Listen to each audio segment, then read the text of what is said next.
Hi, everybody. I'm Emily Corin. I work as a freelance science communicator, and I'm going to talk a little bit today about storytelling accelerating climate solutions. The first thing I really want to talk about is the role of agency in storytelling.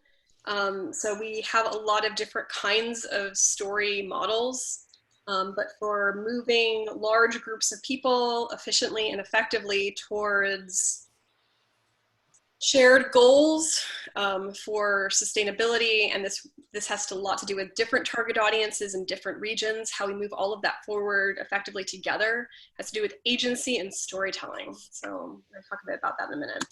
The other one is coordination. There's a lot of kinds of media going on right now, but we haven't yet had the kind of backbone of story coordination that would really be effective in helping us work as a team.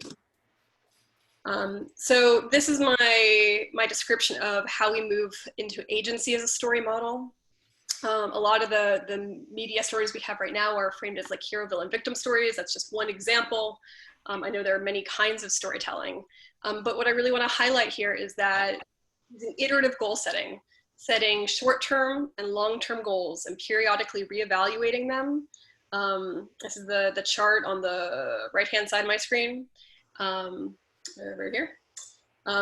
That is a story model, regardless of your target audience or what the goals are for your characters, is going to help us collectively and effectively move together to build the kinds of climate mitigation and adaptation strategies that we need to work on.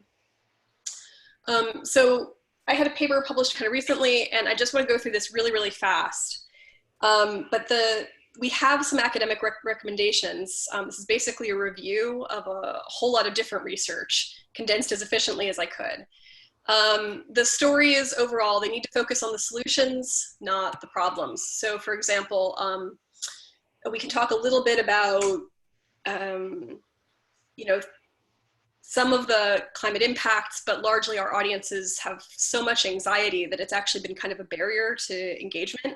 And so we need to focus really on what people can do within their communities to engage. The stories need to be set in the present day. Stories that are set really way far in the future don't support people engaging here and now. So there's a disconnect between people's perceptions. Sometimes the climate framings are like something happening far away, either chronologically or geographically. And so helping people connect how this is relatable to their lives. The personal and collective efficacy, that gets back to the agency piece. Your characters need to have those. We have strong empirical evidence that the stories need to be hopeful and funny where we can. Again, that has to do with emotionally how people engage. The anxiety is a barrier. The tasks need to be specific and doable. So for example, if you say, reduce your home's energy use, that's less helpful than here are different strategies for doing that in your region and context. And those vary, and we'll get into how we can coordinate that better soon. One of the criteria here is the stories need to be repeated often by a variety of trusted sources. We're going to get to that with coordination. We need to do a better job with empathy, which is why we're talking about agency. And then I can't, as a science illustrator, emphasize this strongly enough. The physical images need to match the messaging. I've seen tons and tons of really fabulous stories where the pictures say something that's very, very different. And please direct message me if you want more information on that one. Just really, really quickly, we did write up a version of a prototype for an entertainment education program as an example for what collective storytelling could be, following a narrative model.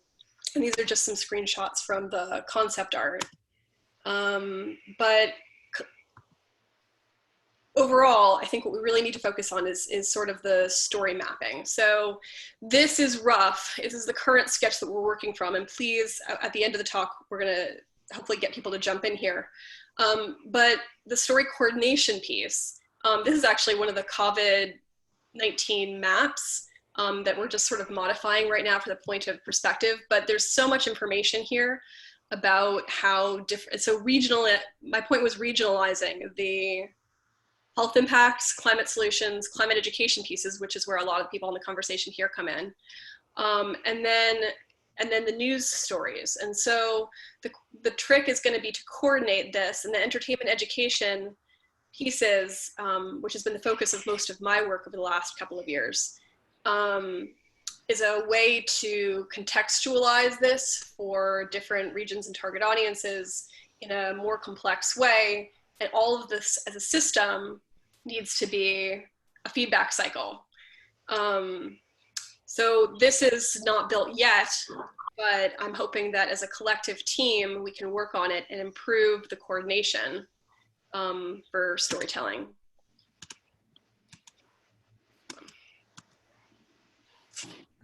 This is a process in development, so please jump in. And on that note, I want to take it to Cheryl Steen, my colleague who can talk a lot more about how this is actually in process in Hollywood. She's pulled together a amazing collective and has actual experience in writers' rooms. So Cheryl, I'm going to unshare my screen and hand it over to you.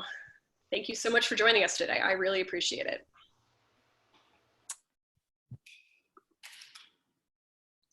Hi, everybody. I'm Cheryl Steen. I am the creative director of a new program at the NRDC called Rewrite the Future. And it is, it's a program that we have just launched officially, but we've been working on for a couple of years in the communications department at NRDC. And I'm hoping that me sharing about how we work on integrating climate topics into entertainment storytelling in Hollywood will have be of some help to you in terms of your education storytelling in the education context, that is. So basically the historical background here is that Daniel Heinerfeld, who's the director of partnerships, content partnerships at NRDC in the communications department, he had previously been running the media department there, and he had made a number of documentaries about various environmental problems and issues, including maybe the most prominent was a film called Sonic Sea about sound pollution in the oceans, and these targeted environmental issue documentaries often went on to spur legislation and active change, brought attention to those areas. And documentaries are really good at doing that, at raising awareness about specific areas that are a problem, specific problems. My background but then he sort of came to see that when it came to climate, which is a much broader issue, there's the communication about climate impacts and then climate solutions, which runs the gamut of our society. And he realized that documentaries, for a number of reasons, kind of weren't cutting it as a communication tool. And so he was doing that while I independently and elsewhere had been working in the arts area, engaging in artists in the climate movement, and put together some festivals and encouraging various workshops and methodologies for artists, writers, theater makers, fiction writers, visual artists, whatever, to tell their climate stories, their climate related stories, and to use the sort of engagement of art that is like non-polemic, to get more people involved and concerned and hopeful and interested in what's going on in terms of solutions.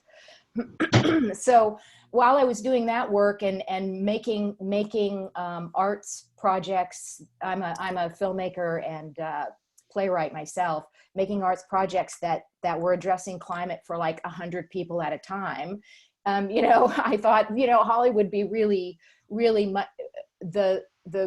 would be able to reach a much larger, you know, audience with this kind of messaging.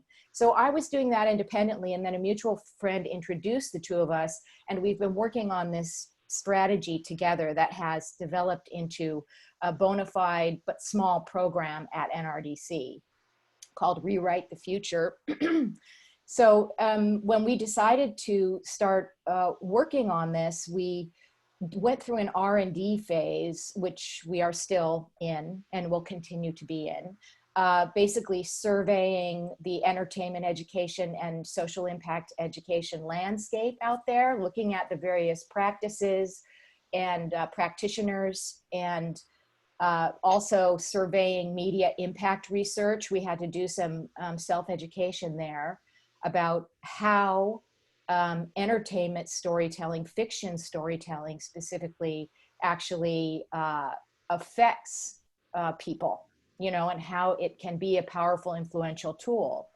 And throughout this research, we were inspired by some of those hit TV shows in the past that really changed the course of social movements, where a new way of thinking about a social group or an issue in society was emerging, and from the progressive edges, and then these mainstream TV shows were offering a way for you know, the general public to engage with those issues. For instance, the Mary Tyler Moore Show, which you know, dramatized women in the workplace and normalized that and addressed some of the issues there in an entertaining way. Or All in the Family, which did similar things with the Vietnam War. Will and Grace, normalizing gay life. And there's been some interesting studies around the parasocial contact hypothesis with shows like that, where when you see these characters week in and week out coming into your living room, you kind of form a social bond with them that's similar to the social bonds of your friends and family. And so they have can have the way that those characters on TV that are your kind of friends are behaving, how they're modeling behaviors, their viewpoints and whatnot, all are available to you as an audience member. And so there's been measurable reduction of bias, like LGBTQ bias. And these kinds of shows help in, you know, in these movements to towards diversity and representation. And so we were thinking, well, okay, it's clearly entertainment storytelling can be very effective in helping to create social change. So why aren't we seeing more climate? There's been a great groundswell in social impact entertainment with representation, with diversity, with social justice issues, and with public health issues. Why not climate as a public health issue or in general? And so we kind of surveyed people, entertainment insiders, creatives, and executives about their feelings about climate storytelling. Like, what were their views? We kind of got a good picture of the resistances to it. And a lot of the folks were saying the same things. We were seeing patterns. So there's a kind of a general distaste in the entertainment field for educational or preachy storytelling in adult entertainment. Not, you know, I don't mean it in that way, but like non-children entertainment.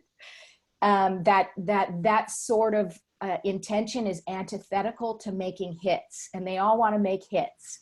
And so, you know, we were circling them back around to say, but look, those shows that and films that have really made social impact, they made impact because they were hits, because they led with entertainment, because they were good stories well told.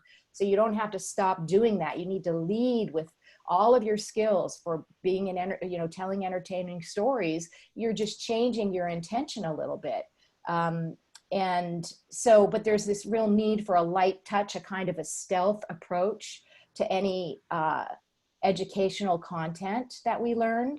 Then there's also historically been pushback from networks to, you know, like the corporate networks, because their main advertisers were coming from the carbon economy, you know, advertising oil, you know, oil companies and cars is what they advertised. So there was a sort of this feeling in Hollywood. It was like climate, well, hands off of that one. It's been politicized. And there's, you know, it's our mucky mucks are telling us no. That is less of an issue now with the streaming. There's so many different platforms for entertainment now, so the networks don't dominate. And then because there's this real growing need among Hollywood people to make their work create these address the social issues. There's actually much more appetite in that since the 2016 election. But when it comes to climate, so we were meeting these writers and producers who were like, well, we really want to include climate topics in our shows, but we don't know how. How do we address this giant, huge issue that seems very factual and science-based? How do we get that into stories about people and their everyday concerns? So we basically took in all of that information and used it to develop our program.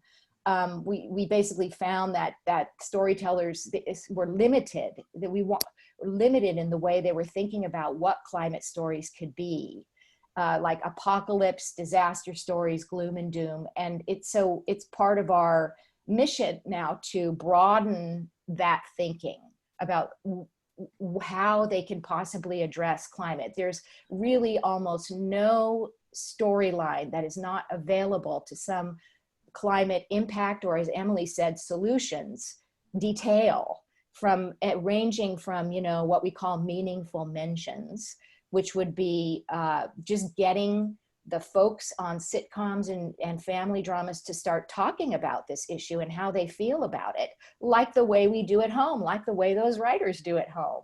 It's like, well, how do you talk about it with your kids? How do your kids talk about it with you? Have your characters do that. And the outcome of those sorts of very simple, low-hanging fruit story strategies are that climate becomes an issue that we are all actively paying attention to, rather than sort of ignoring, which is inviting our complacency as a culture. So this is just like one easy way in for many kinds of stories. There's a whole bunch of other possibilities, and they're all sort of for us, in the way that we approach working with writers, we call it climate story consulting. The way we work, usually one-on-one with creatives, or we might go into a writer's room. It's a very customized sort of interactive process where we are, of course, viewing their show and thinking about different ways in based on our sort of knowledge about all of the range of possible topics that they could be engaged with. We're collecting like a whole bunch of a library of those news stories that Emily pointed to that are especially people-oriented and narrative journalism that can be used as inspiration points for people engaged in the climate movement, in the sustainability activities, innovators in sustainability, and the demonstrating and broadening the exposure of these writers to all the various possibilities for their show. And then we work with them to sort of home in on the ones that are going to fit with their narrative arcs for that season, and so on. But this is all framed for us through our sort of theory of change. And that is like, what are we trying to achieve here in our story consulting? Like, basically we are aiming to change cultural climate narratives, like to leverage entertainment storytelling to do that, to change how the public and different sectors of the public think and feel about solving the climate crisis. We want to offer, like co-brainstorm with these writers, the kinds of stories that can correct misapprehensions about the crisis and solving it, and fill in the holes of our climate narrative, and sort of solve the problem of complacency and lack of motivation to get engaged. So there's a lot of different ways into that. And like I said, it might be customized for a particular show. Maybe I'll just give a couple of quick examples and then stop. There's so much more I could say, but time is limited, I know. Let's see.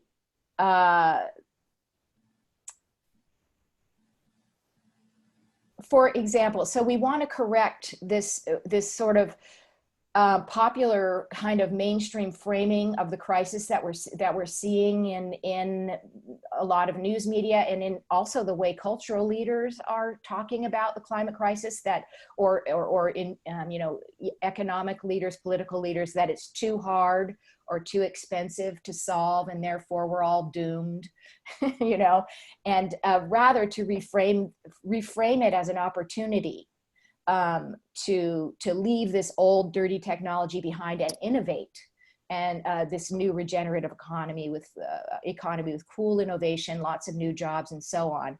So, and a way into that bit of piece of the picture arose with a particular show where they had a character who was a boyfriend of one of the main characters, or fiance or something, who they wanted to make like a green tech entrepreneur. And so we worked with them and provided them a whole bunch of information about the possible kinds of work he could do. And not only that, but the ways that beyond just being a job description, that his work could actually come into the character situations and storylines and relationships. And so the aim was to help the showrunner create a character in this show for young women, where there's this sexy, brilliant boyfriend who cares about sustainability and makes it cool and desirable. And so to bring all that messaging in through the story itself. And then another area, Emily did talk about, focusing on stories that take place in the here and now. And that's certainly one of the places where we focus, but there's also quite a lot of world building storytelling out there, futurist storytelling. And we want to influence storytellers working in those arenas to tell stories that engage with climate futures, and in particular ways. So for instance, we're working with a film right now that is, it's got a time travel storyline that is really actively exploring this idea of the future. We're right now, the choices we make right now are creating our climate future.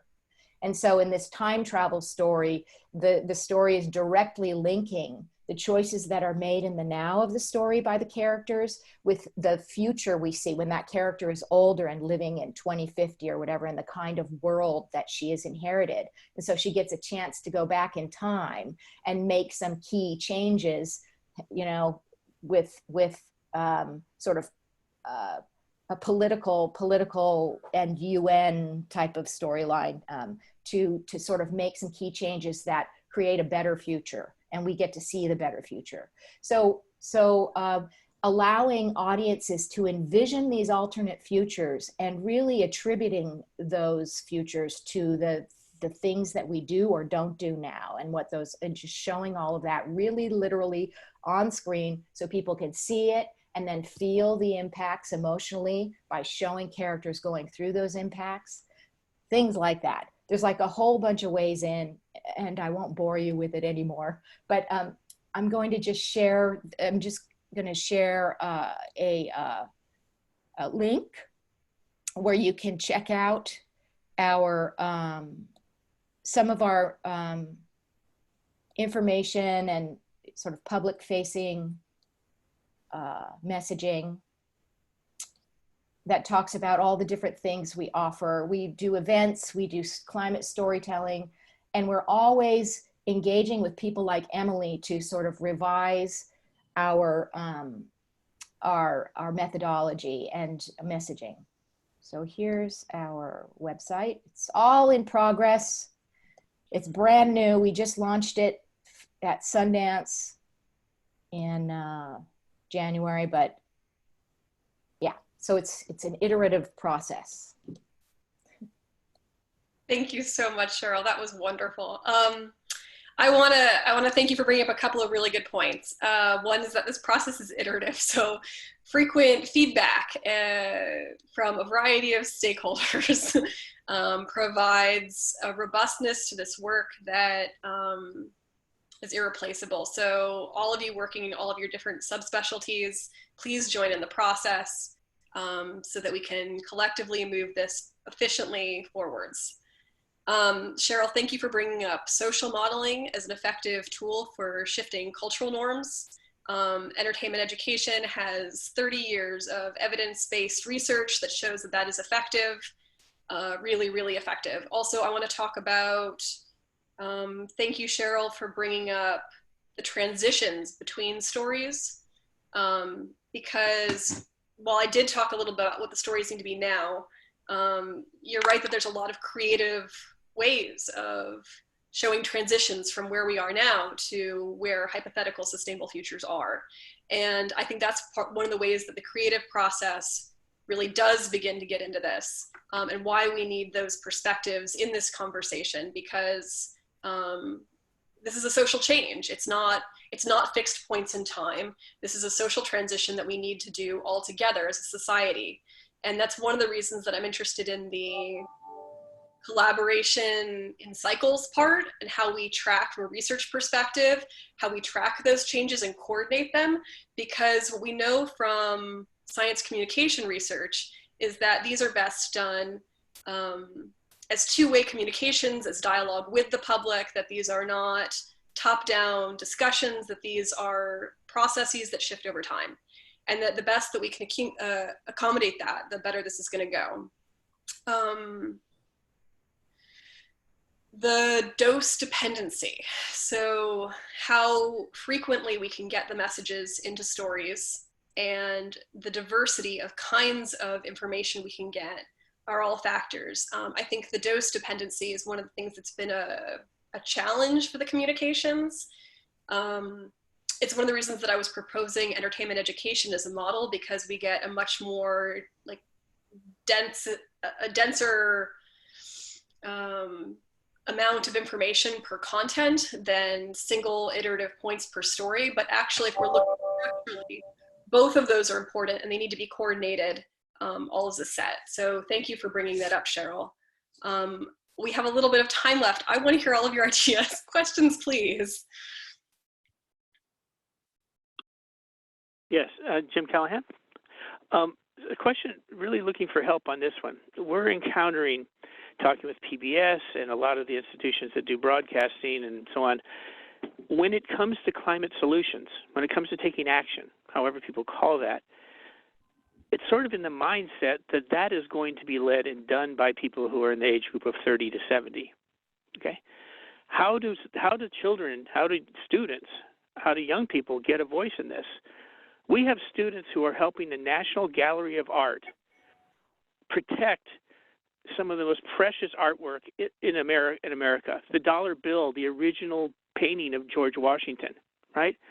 They're going in and helping them understand that you're blasting that artwork with infrared light that has no function at all. You're just destroying this art because you have inefficient incandescent light bulbs that are also increasing your greenhouse emissions. How do they do that? They go in with a $300 camera each, and they can instantly record, that's an incandescent light, here's an LED, here's a fluorescent.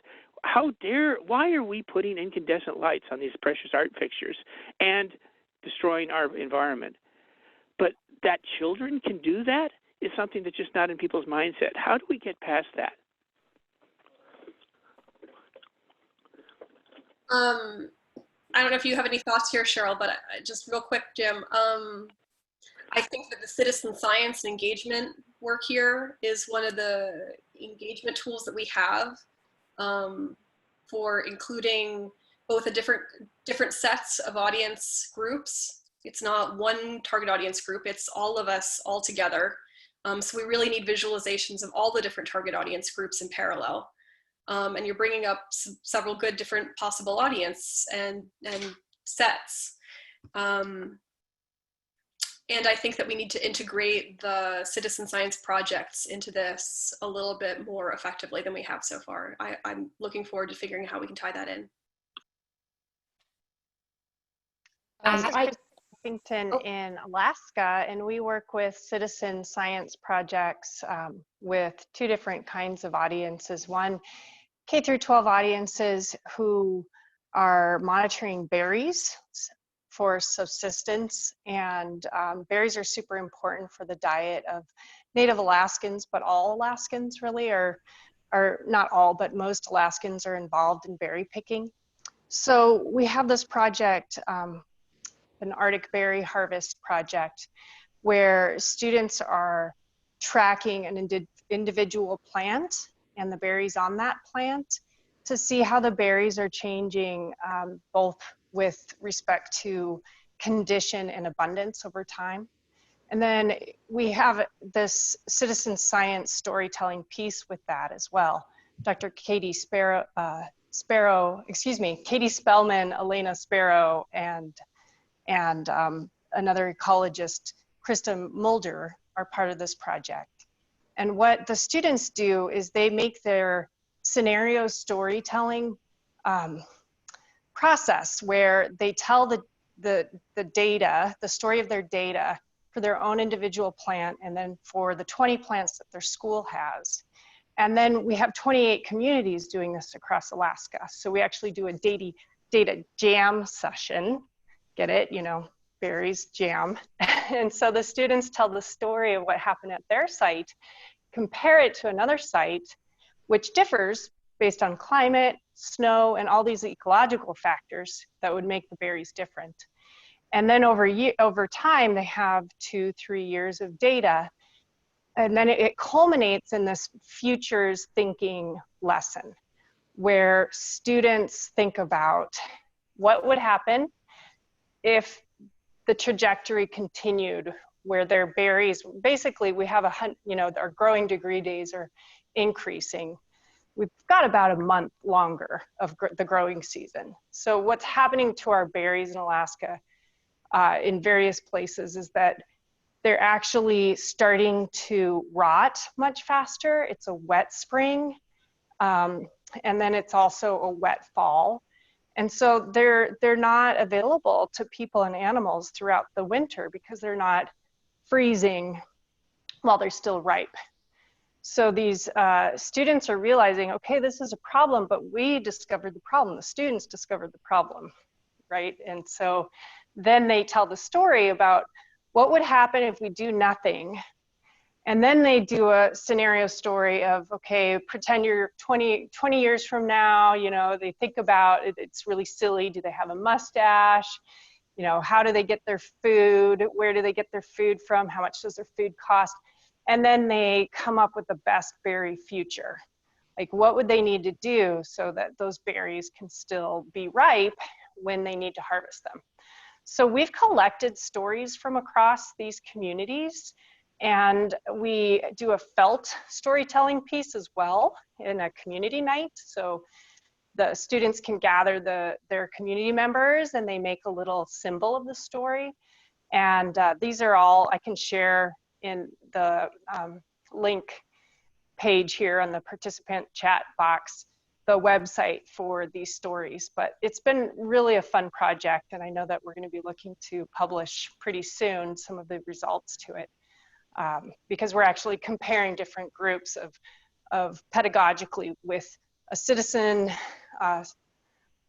science model where the scientist is supporting these communities and are not using storytelling as a pedagogy, compared to those that are using storytelling.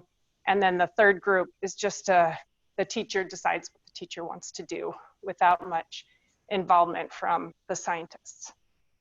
So if you have any questions, let me know.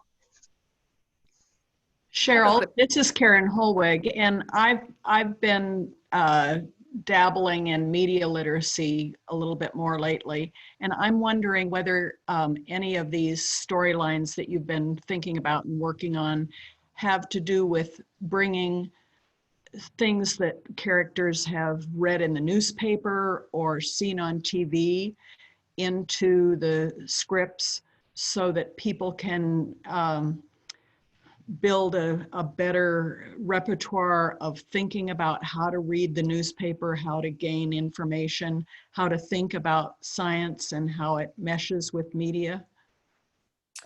Yeah, that's really interesting. I can think of one. There's a show we've been working with called The Bold Type, which is targeted really to 18 to 25. And the characters are in the media business. These young women who are working at a cosmopolitan type magazine, but it's a very woke cosmopolitan, like with that a beauty magazine that also engages with social issues. So in terms of like that show could help promote media literacy just in terms of modeling how those women think about developing the stories they write. So that's an example, and we're trying to, with that one, they've covered every other damn issue under the sun, like let's get them to also talk about climate, and we're exploring different ways to do that. It's an example of one of those wonderful relationships with a TV showrunner who we're introduced to or comes to us and says, look, I really want to do this, I just don't know how, help me. And so we brainstorm different ways in. But that's one thing I can think of, but it's a wonderful, I mean, we really need more media literacy in this country. Yeah, and it seems to me it would be easy to build into any format, any storyline. Yes, there's a lot of modeling that can happen there, and my point is that one of the obvious and powerful ways in is through stories about media, about newspaper people, about journalists, and there are those. Those are one of our area, you know, like when we're looking for, as we're going to now enter into an active outreach of this program, rather than being somewhat sort of experimental or receptive in our approach, you know, people coming to us, we're actually building a strategy for what shows do we want to approach and pitch, and the journalism shows, the political shows, the first responder shows, the cop shows, those are all like real low-hanging fruit where we can really get the issue in there, and then the family shows. But we are we're developing our strategy based on funding. So for instance, we're getting funding from a foundation that wants us to target and focus shows that reach moderate right audiences in sort of flyover states. And that's an audience that really interests us too. So, you know, yeah, thank you. I have a quick question for you, Cheryl. My name is Celia Gurney. I'm at Climate Nexus on the digital team, and we sometimes produce creative video. And I saw a TV writer post on Twitter this week. Granted, this is just one person's opinion, but she was recommending, her tweet was, if you're a TV writer, here's what I'd be working on right now. Animation, things set in the past, things set in the future, not dystopia, more like Star Trek, gentle multicams. And she was saying because of COVID-19, she's having a feeling there will be an appetite for like musicals, screwball comedies, and escapist fantasy type of stuff that was popular during the Great Depression, or the updated version of that. And I was just wondering, given that one of the recommendations is that, or sorry, this was an Emily recommendation, that stories be set in the present.